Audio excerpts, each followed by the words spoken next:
Hi, I'm SadlyItsBradley. I'm Peanut. We kind of have the same voice, don't we? Well, anyway, I just spent the last week going to Oculus Connect 6, one of the biggest conventions for VR pretty much for the whole year. But while I was there, I just took a quick little taxi over to San Francisco to the HTC Vive marketing office. For those that do not know, the HTC Vive Cosmos is the newest rendition of the HTC Vive consumer family. Yes, very interesting information, right? Anyway, while there, I got to try out at least an hour and a half of different games and all testing out the actual hardware itself that people will actually be getting their pre-orders very soon, in the next couple days from this video uploading. So I'm going to split up this video talking about a few topics of what my actual experience was like. First of all, I'm pretty split right now. I've only had an hour and a half, so it's kind of hard in general to give a full opinion until I get my demo unit. But I do have some things I think I can automatically say. So let's start with the actual design of the headset. Before I do that, let's trade Peanut in for something that's quite a bit older than him. Oh God. Oh Lord, look at this thing. Oh jeez, this thing's seen better days. This is my HTC Vive Pre. The same one I've been using for years and years and years. I mean, it's all torn up. It doesn't get much use anymore. In fact, it's got so much dust on it. I think it's that dust bunnies roaming across the heads. Hold on.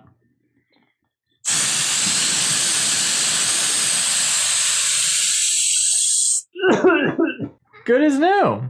Anyway, I'm gonna use this as a point of reference to where HTC has pretty much gone since kind of their first real consumer VR headset. The biggest feature that I liked about it was actually the way it flips up. It flips up completely, which means as a better presentation, this you put on, and it stays stationary like this, and the only way to take it off is take off pretty much the whole thing, unless you won't wear it on top of your forehead like this, but it feels very uncomfortable. Whereas the Cosmos is kind of like, whoop, in a weird way. And it's actually very comfortable for the most part. I had some issues with the back of my head near the end of the demo.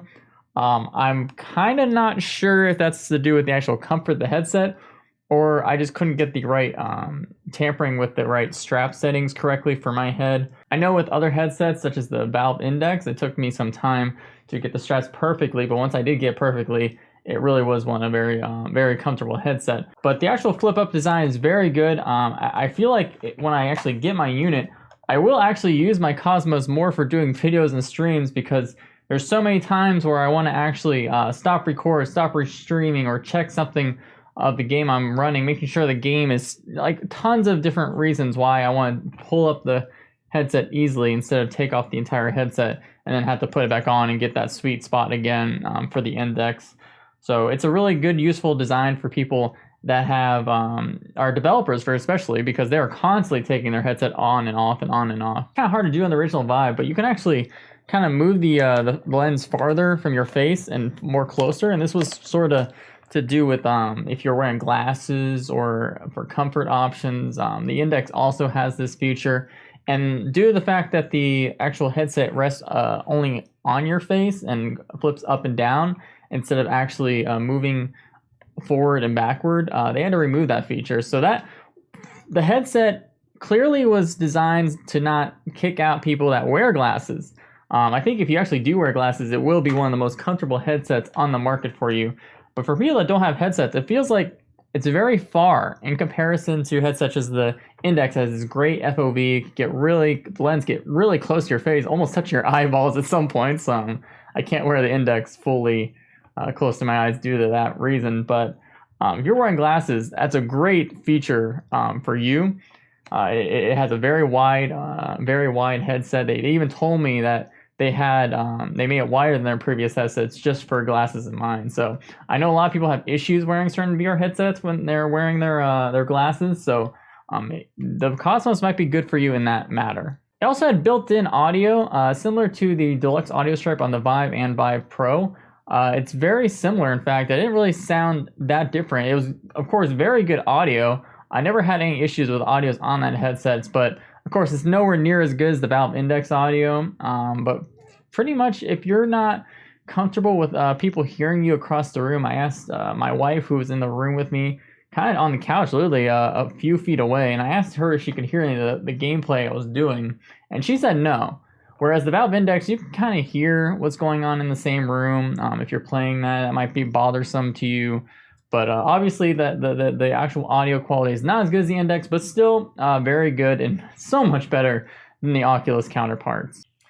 If we look at the original Vive, it has the circular lens design, the Fresnel. Very similar to the Cosmos, except the Cosmos is much better, a lot less noticeable. I didn't really ask the details. I should have asked the details. But what I did tell them was the actual sweet spot, which is the area above your, like in your eyes, where you kind of move the headset around. Some headsets, you have to have it perfectly centered to the center of the lens to have a perfect vision. With the Cosmos, and I'm not sure they did this on purpose because they know that people are going to be constantly flipping up and down, but I felt the sweet spot was actually a lot larger than a lot of the other headsets, even more than the Index. Now, of course, let's get into actual visuals. Very similar to Rift S. I would say only slightly better visuals than Rift S. Nowhere near as the fidelity of the Index. I think the blacks were a little bit better than the Cosmos than the Index, but we're still kind of stuck on that low FOV problem I talked about, the fact that the lenses are so far from your face, as well as the fact that, well, it's still 90 hertz, and that's kind of a downgrade if you've used the Index so long. I know not everyone has had to use the Index, but when you come from the Index, there's a lot of complaints when you try these other consumer headsets. But the actual display quality was great using LCD panels, a little bit higher resolution than the Index, but like I said, when you get to this point, all kind of the same main competitors, the Rift S, the Index, the Cosmos, they all kind of have a similar sub-pixel count and LCD display. So at this point, it's kind of only very minor differences between all of them. So you will definitely not see much of a screen door effect in the Cosmos if you are interested in knowing about that. Now this is where we get to a more controversial thing. I've always kind of stated my love for sort of lighthouse tracking. I never really got into the inside out cameras built in the headset tracking that the Windows Mixed Reality or Rift S or Oculus Quest or now Vive Cosmos has. It has 6 cameras for tracking. All in all, it was very good. I tried a demo where it was called a game called Beat Trip, similar rhythm type game to Beat Saber, other ones on the market now. And for the most part, it did pretty well. Of course, I was only playing on the lowest difficulty, which was actually still pretty difficult. And yeah, for the most part, it tracked very well. There were a few moments where if it gets kind of too far behind your butt, then it kind of lost tracking at one moment. But for the most part, the controls were very good. I also tested, they didn't give me a game where you're holding a rifle, so I went ahead and did that testing by myself. And I feel like the most issues, which is similar to for all inside out tracking, was the occlusion causes issues for the actual controllers to track a little bit. I imagine this will get improved in future software patches. In fact, it might have already been improved now. I hear people on Reddit who've gotten their Cosmos early. There's already a patch going out. And these things will just improve over time with software, just like the Rift S had pretty rough tracking at the beginning, but they sort of fixed it. So all in all, the tracking is pretty good. On par with the Quest, on par with the Rift S for inside out. I held the controllers also close to my face. That's always a problem with a lot of the inside-out tracking is when they get way too close to the cameras, it just can't really detect them very well and can't see them. But I feel the Cosmos actually handled it very well. There's not many issues getting close to my face. Like I said, the only main issue was the occlusion where you're holding like a gun and there's only one controller covering the others because it uses lights to actually track the controllers, which people wondered, these lights look like they might drain battery. How bad is it? Someone kind of posted asking how long the battery life on the Vive Cosmos controller would be, and apparently HTC Vive support said it would be 2 hours. Absolutely incorrect. I know after me, Nathie, he did his test demo, and we both did like an hour and a half, an hour to an hour and a half, and our batteries life on the actual controllers when you press the home button still said full. And I know other reports on Reddit already also saying good battery life. So that whole rumor completely false. The battery life is very good for the most part on these AA battery controllers. The controllers themselves, they are very similar to the Oculus Quest and Rift S controllers. The same kind of ring design. I like it. People complain that they're kind of heavy. So this is where another opinion thing. I personally like things, controllers with heft more than not. I think as long as the ergonomics of the controller are okay, the weight is not trouble. For me, the Rift S and the Oculus Quest controllers are just kind of too light. So having a hefty controller is pretty good. That being said, I do feel that they look a little awkward, represented in-game more than real life. They're like, when you see the in-game models, they do seem a bit clunky in comparison to the Rift S and the Oculus Quest controllers. And also, the biggest problem coming from an Index is I'm honestly tired of having to hold a controller. The Valve Index controller, you strap it to your hand, you just always have that floating there, even without finger tracking games. I've gotten so used to not having to physically hold the controllers that when that was taken away from me with the Vive Cosmos, it felt pretty rough, honestly. It's such a weird thing how lazy I've already gotten, honestly, but it was pretty noticeable coming from the Index. If you never tried the Index controllers or you don't have them, that won't be a problem with you, but that was just a weird thing with me. I realized how much I hate holding controllers now in VR. Now, a good thing for people that don't like the inside-out camera tracking is the faceplate actually comes off on the Cosmos. When you take the faceplate off, you will see there's actually a lot of active cooling going on in the Cosmos, and I really noticed that the headset did not get hot at all. Some headsets have really large trouble with heating issues. Good job on that. And the faceplate coming off is not just for the show off the active cooling.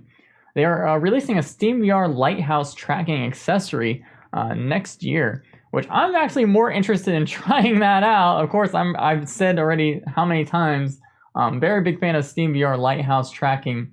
I have room for it. I can do it. I understand that everyone can do that. But that'll allow you to use Vive controllers, Vive trackers, Valve Index controllers, and all that shebang, while also having your Cosmos other faceplate that has the cameras attached to it.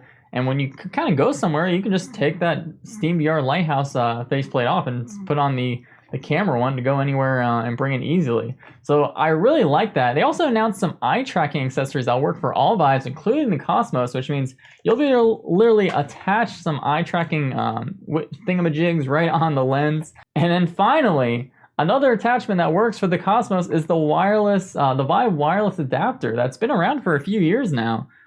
So it's really interesting. The product has not officially released yet, but there's already 3 big modifications that will actually be game changers for the headset, making the headset more moddable in a useful way currently than the Valve Index, which just kind of advertises by modders for modders at this moment. The fact that you can completely change tracking systems on this headset makes it a lot more competitive than I thought it was before. So my final thoughts are this. Before I went into the HTC Vive office to try the Cosmos, I was actually very worried for HTC's future in the consumer market. I was not worried about their arcade market, their Chinese presence in the market. I knew HTC would always be a VR company from now on. I was just worried how they'd be competitive in the Western consumer VR headset ring of things, and I'm still a little concerned. The price point for the Cosmos is $700. Compared to the $400 Rift S, you're getting a very similar experience where Rift S, though, kind of has that game with all the exclusive that Oculus always kind of puts out. But of course, there is Revive, which is, we'll see how well that works with the Cosmos. It always requires the Revive team to kind of make sure it does actually work. I know the Cosmos can run on SteamVR, but they're pushing their Viveport service that will not need SteamVR completely or the dashboard. But all in all, I think HTC with this headset, it took them a very long time to announce the specs and decide what they wanted to actually do with the headset. And I think they have cornered a niche market, honestly. I think they can do very well with this headset. I just worry about the price. I think most people would just want to go with a Rift S. Maybe not, because, you know, Oculus Connect 6 made a lot of people who were looking at the Rift S get a little worried. But I think the Cosmos is a pretty good headset. So we will see. I will get my demo unit. I will talk more about build quality and a lot more details on the actual headset. These are just first impressions based on my demo, but I think HTC is doing a pretty good job with this new headset, and I'll be excited to use it more.